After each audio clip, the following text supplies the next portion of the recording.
What is going on, everybody? This is Jivo here, and I'm bringing you a brand new video. And today we're going to be talking about a concept that Sajam has brought up on his fighting game FGC channel. I highly recommend you go check out that video first if you want to get a good grip of what I'm going to be talking about. So the link to that video is in the description, so please try and watch that first.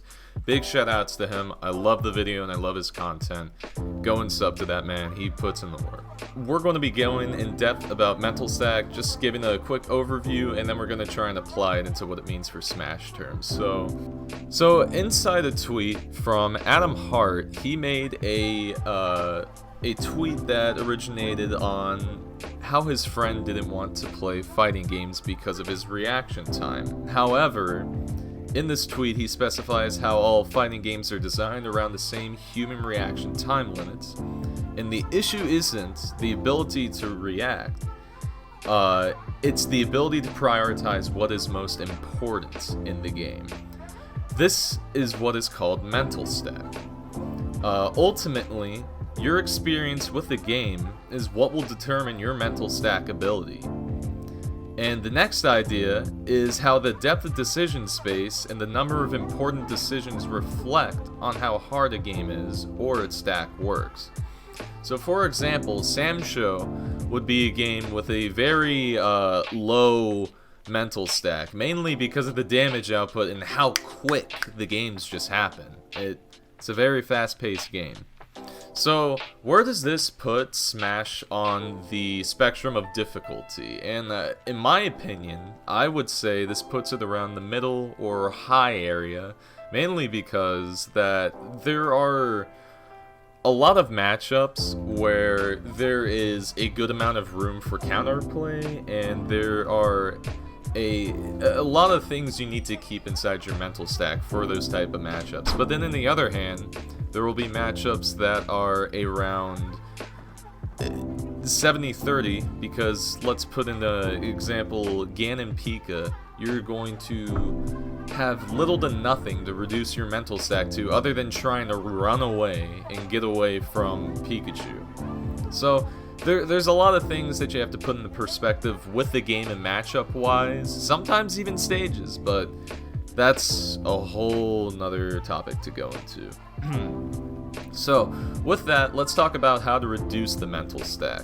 So right here I'm going to pull up an image, and this is probably the most simple example. This may be a Street Fighter example, but we can put this even in perspective for Smash, because we have Shotos in here. So, as you can see, notice the opponent is jumping, decide to use an anti-air attack, which is what everyone should do. And what move might work out of the 30? This is what your mindset is going to be, not only just for this situation, but I want you guys to try and picture this for whatever you struggle with the most in Smash, whether it be handling Cloud back air on shield. So let's say that. Notice the opponent is jumping and spamming short hop back air. You decide to use what? So you can let him whiff and then dash forward and try and add pressure after.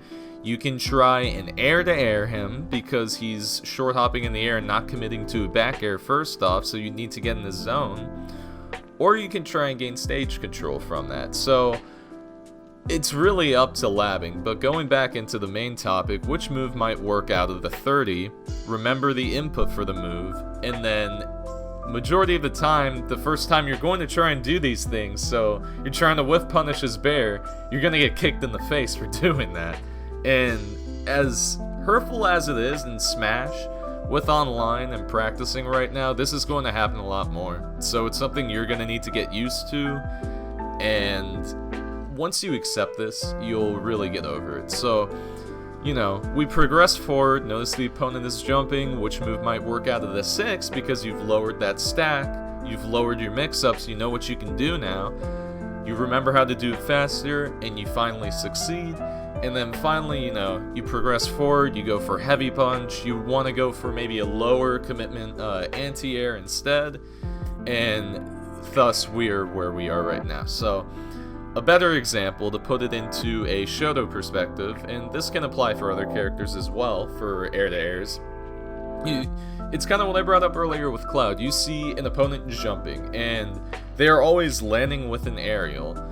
What are you going to do? So you want to reduce the mental stack from, instead of thinking like, oh my god, he's jumping in my face, I need to go run in and just hit him on the ground, or instead of seeing where they are on the ground and then trying to punish them there, you want to predict and reduce the mental stack to the point where you can point out where they are in the air and take them out.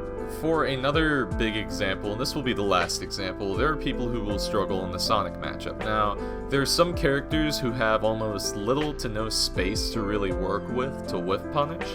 However, it is very doable to reduce the mental stack in that matchup to the point where if you see the direction of where Sonic is going after his spin dash, or you notice how many resources he has used, you're actually able to know when to rush him down or when he's able to mix up with spin shot, and you can punish him on that. So the last common situation where mental stack is really important is with spot dodges. This is just another important example to bring in. A lot of characters have good safe nairs in this game, but there are times where they can space him improperly from the tip of someone's shield, and they are able to get grabbed because of that. Now, there's plenty of counterplay to that still. Even if you space it that way, you can still, for instance, space it a little bit away to get out of that. You can land with it and then spot dodge immediately after.